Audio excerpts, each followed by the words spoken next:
अगर तुम्हें बिना लड़े जीतना आ जाए तो क्या तुम जिंदगी के हर मैदान में अजय बन सकते हो?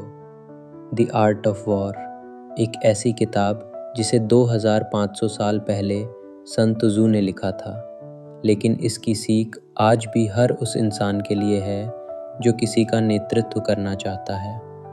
यह सिर्फ युद्ध की किताब नहीं है, यह जीतने की कला सिखाती है।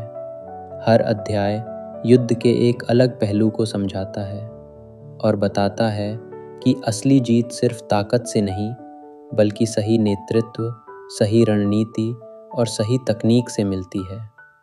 शुरुआत होती है नेतृत्व से, क्योंकि एक सच्चा नेता सिर्फ आदेश नहीं देता, वो अपने लोगों के अंदर विश्वास और उद्देश्य पैदा करता है।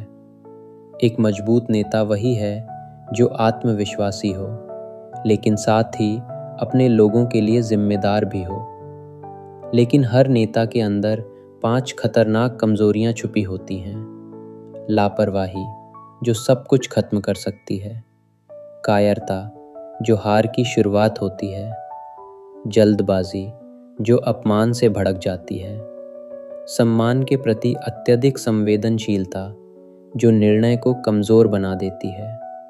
और अपने लोगों के लिए ज़रूरत से ज़्यादा चिंता, जो उसे अंदर से तोड़ देती है।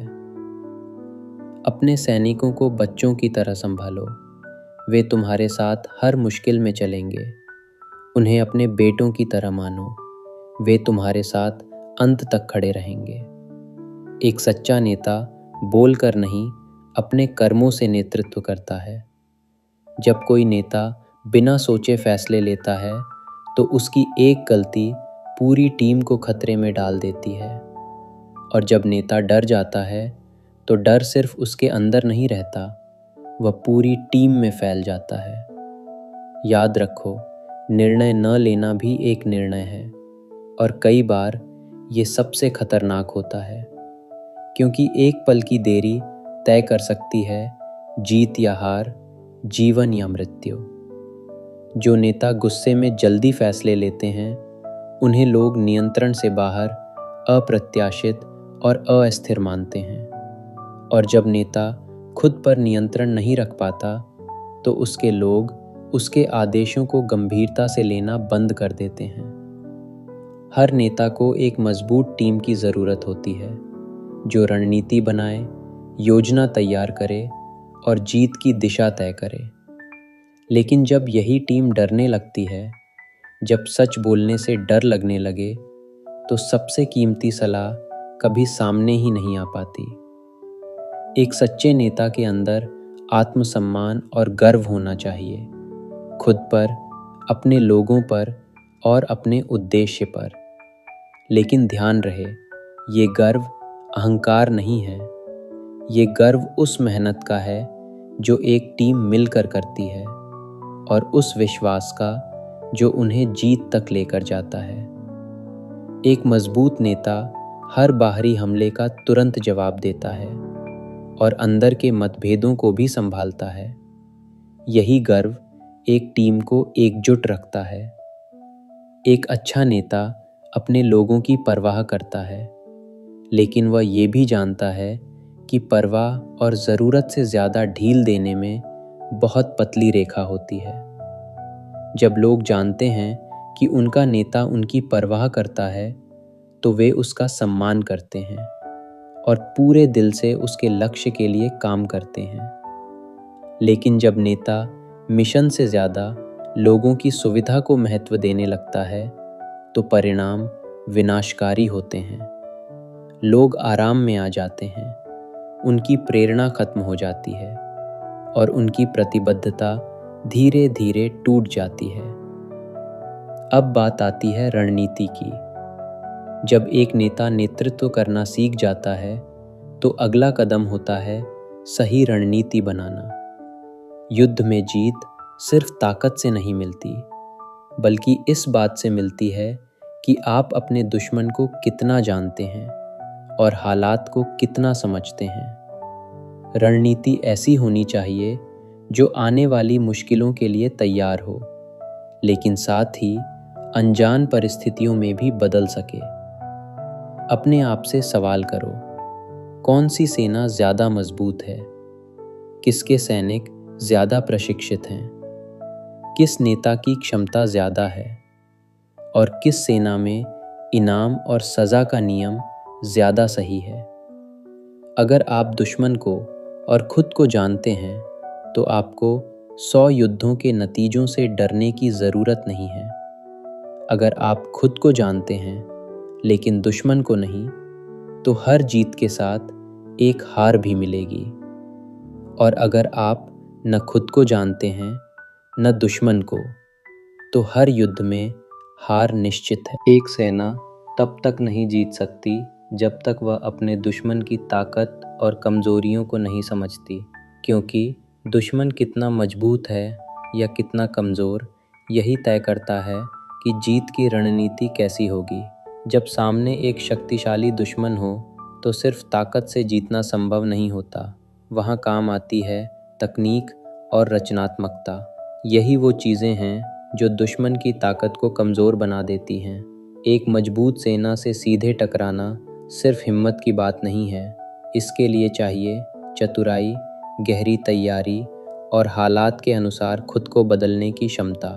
जब दुश्मन के पास बेहतर प्रशिक्षण और बेहतर नेतृत्व हो तो आपकी रणनीति भी वैसी ही होनी चाहिए, जहां आप नए तरीके अपनाओ, रचनात्मक सोच का इस्तेमाल करो और उसके फ़ायदे को धीरे धीरे ख़त्म कर दो। एक सच्चा रणनीतिकार जानता है कि कब पुरानी तकनीकों का इस्तेमाल करना है और कब नियम तोड़कर कुछ नया करना है। कई बार एक नेता की सबसे बड़ी ताकत यह होती है कि वह यह स्वीकार कर सके कि उसका दुश्मन उससे ज़्यादा सक्षम है, क्योंकि झूठा गर्व और खुद को अजेय समझना सबसे बड़ी कमज़ोरी बन सकता है। जब आप सच्चाई को साफ देख पाते हो, तभी आप ऐसी रणनीति बना पाते हो जो दुश्मन की ताकत को ख़त्म कर दे। अनुशासन किसी भी जीत की नींव होता है। एक टीम को एक लक्ष्य पर केंद्रित रखने के लिए ज़रूरी है कि उसमें अनुशासन हो। इनाम और सज़ा का सही और स्थिर सिस्टम बताता है कि एक सेना कितनी मजबूत है। अगर दुश्मन अपने लोगों को बहुत ज़्यादा या अस्थिर तरीके से सज़ा देता है तो उसके सैनिक अंदर से कमज़ोर हो जाते हैं, उनकी प्रतिबद्धता टूटने लगती है और यही उसकी सबसे बड़ी कमज़ोरी बन जाती है। याद रखो, जो बात दुश्मन पर लागू होती है वही तुम्हारी टीम पर भी लागू होती है।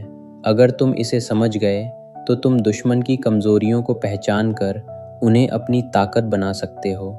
लोगों को उनकी उम्मीदों में उलझाए रखो, उन्हें वही दिखाओ जो वे देखना चाहते हैं, ताकि उनका ध्यान उसी में लगा रहे और तुम सही समय का इंतज़ार कर सको, वो पल जिसकी उन्हें बिल्कुल उम्मीद न हो। सन त्ज़ू। अब बात करते हैं तकनीकों की। रणनीति बताती है क्या करना है, लेकिन तकनीक सिखाती है कैसे करना है, क्योंकि अगर सही तरीके से लागू न किया जाए तो सबसे बेहतरीन रणनीति भी असफल हो जाती है। जो लोग बिना सोचे समझे अनुसरण करते हैं वे वफादार ज़रूर होते हैं, लेकिन जो लोग तकनीक को समझते हैं वही असली ताकत बनते हैं। इसलिए युद्ध का असली नियम क्या है? मजबूत से टकराना नहीं, बल्कि कमज़ोर पर वार करना। एक सच्चा योद्धा अपने हमले में भयानक होता है और अपने फैसलों में तेज़ और स्पष्ट।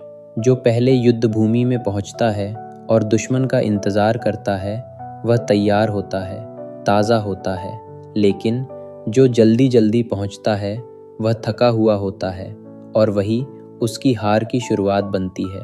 एक मजबूत दुश्मन को हराने के लिए सबसे ज़रूरी है उसकी कमज़ोरी को पहचानना, क्योंकि कोई भी सेना कितनी भी ताकतवर क्यों न हो, उसके अंदर कुछ न कुछ कमज़ोरी ज़रूर होती है, और जो इन कमज़ोरियों को पहचान लेता है वही जीत के सबसे करीब होता है। जब आप दुश्मन की कमज़ोरियों पर वार करते हो तो जीत की संभावना बढ़ जाती है।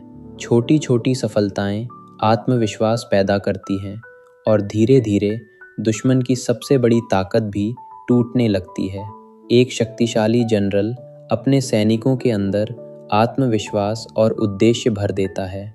वह अपनी सेना को इस तरह तैयार करता है कि वे हर समय तेज़ी से और भयानक हमला करने के लिए तैयार रहें, क्योंकि जब सेना को अपने नेता पर भरोसा होता है, अपनी रणनीति पर विश्वास होता है, तो जीत सिर्फ एक संभावना नहीं रहती, बल्कि एक यकीन बन जाती है। एक सच्चा जनरल जानता है कि युद्ध में पहले पहुंचना आधा जीतने जैसा होता है, क्योंकि जो पहले पहुंचता है वह खुद को तैयार कर सकता है, शरीर से भी और दिमाग से भी। और जब दुश्मन पहुंचता है तो वह थका हुआ होता है और सामने होता है एक ऐसा प्रतिद्वंद्वी जो पूरी तरह तैयार है। एक ही तकनीक को बार बार मत दोहराओ जिसने तुम्हें एक बार जीत दिलाई, बल्कि अपनी रणनीतियों को हालात के अनुसार बदलो, क्योंकि परिस्थितियां हमेशा बदलती रहती हैं। युद्ध सिर्फ मैदान में नहीं लड़ा जाता, ये हर दिन तुम्हारे फैसलों में लड़ा जाता है। अब फैसला तुम्हारा है, जीतना है या हारना है। जीतना है तो सीखना पड़ेगा। सब्सक्राइब करो और शुरू करो।